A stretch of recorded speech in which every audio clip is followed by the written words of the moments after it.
Bismillahirrahmanirrahim. Assalamualaikum warahmatullahi wabarakatuh.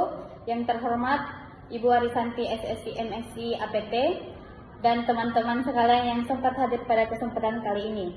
Baik, perkenalkan kami dari kelompok 5 dengan materi penyiapan kosmetika terkhusus kosmetik pelindung. Adapun kelompok saya sendiri Alia Oktatiani selaku moderator dan Andi Alisa Nur Aini, Anugrah Nurul Ramadhani, Anissa Maulidia, dan Adiba Salsabila. Untuk mengefisienkan waktu, langsung saja saya persilahkan kepada pemateri pertama. Terima kasih atas kesempatan yang diberikan. Jadi, kosmetik pelindung merupakan tahap penting dalam perawatan kulit setelah pembersihan dan pelembaban.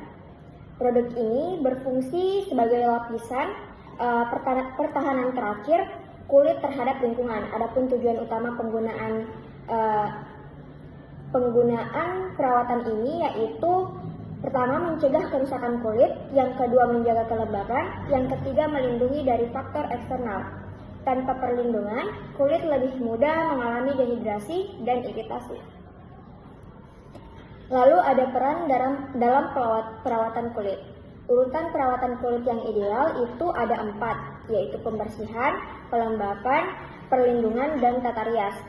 Kosmetik pelindung mempertahankan hasil dari tahap sebelumnya dengan membentuk lapisan perlindungan yang menjaga keseimbangan kulit. Selanjutnya yaitu fungsi kosmetik pelindung. Kosmetik pelindung memiliki beberapa fungsi utama. Yang pertama, melindungi dari radiasi ultraviolet. Kedua, mencegah iritasi bahan kimia. Ketiga, mengurangi penguapan air kulit. Keempat, melindungi dari debu dan polusi. Kelima, mengurangi resiko luka mekanis. Fungsi-fungsi ini penting untuk menjaga integritas lapisan stratum fomium. Selanjutnya yaitu bahan radiasi ultraviolet. Sinar ultraviolet dari matahari memiliki efek yang kompleks terhadap kulit.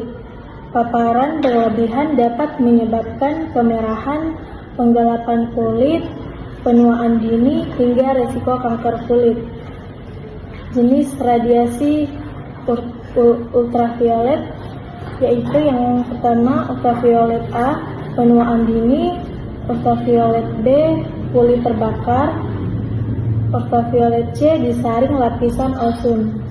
Paparan berlebihan meningkatkan risiko hiperpigmentasi dan kanker kulit.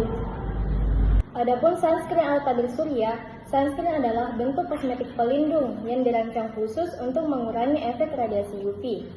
Mekanisme kerjanya yaitu menyerap sinar UV atau chemical filter dan memantulkan sinar UV atau physical filter. Contoh bahannya adalah zinc oksida, titanium dioxide, oxybenzone, dan octinoxate. Selanjutnya ada sun protection factor atau SPF. SPF menunjukkan kemampuan sunscreen dalam melindungi kulit dari radiasi UVB. Semakin tinggi nilai SPF, semakin lama kulit terlindungi dari risiko terbakar matahari. Namun, perlindungan tidak hanya ditentukan oleh angka SPF, tetapi juga oleh cara pemakaian tepat dan pengulangan aplikasi secara berkala. SPF 15 perlindungan dasar, SPF 30 perlindungan sedang, dan SPF 50 adalah perlindungan tinggi. Efektivitas sunscreen bergantung pada jumlah pemakaian dan pengulangan aplikasi setiap 2-3 jam. Selanjutnya, perlindungan dari dehidrasi kulit. Kulit secara alami memiliki lapisan lemak tipis yang mencegah penguapan air. Kosmetik pelindung membantu memperkuat lapisan ini dengan membentuk film pelindung di permukaan kulit. Bahan seperti lanolin, wax, dan emollient berfungsi mempertahankan kelembapan sehingga kulit tetap lembut dan elastis. Perlindungan luka mekanis. Selain radiasi dan dehidrasi, kulit juga memerlukan perlindungan terhadap gesekan dan tekanan mekanis. Barrier cream atau krim pelindung digunakan untuk melindungi area kulit yang sering mengalami kontak fisik seperti tangan dan kaki. Produk ini penting terutama bagi pekerja dengan aktivitas berat. Baik, selanjutnya perlindungan dari bahan kimia. Paparan deterjen, pelarut, dan zat kimia rumah tangga dapat merusak lapisan pelindung kulit. Kosmetik pelindung membentuk lapisan penghalang yang mencegah zat iritan menembus kulit. Penggunaan rutin sangat dianjurkan bagi pekerja industri, tenaga kebersihan, dan ibu rumah tangga. Adapun bahan aktif kosmetik pelindung yang sering digunakan seperti zinc oxide dan titanium dioxide sebagai proteksi UV.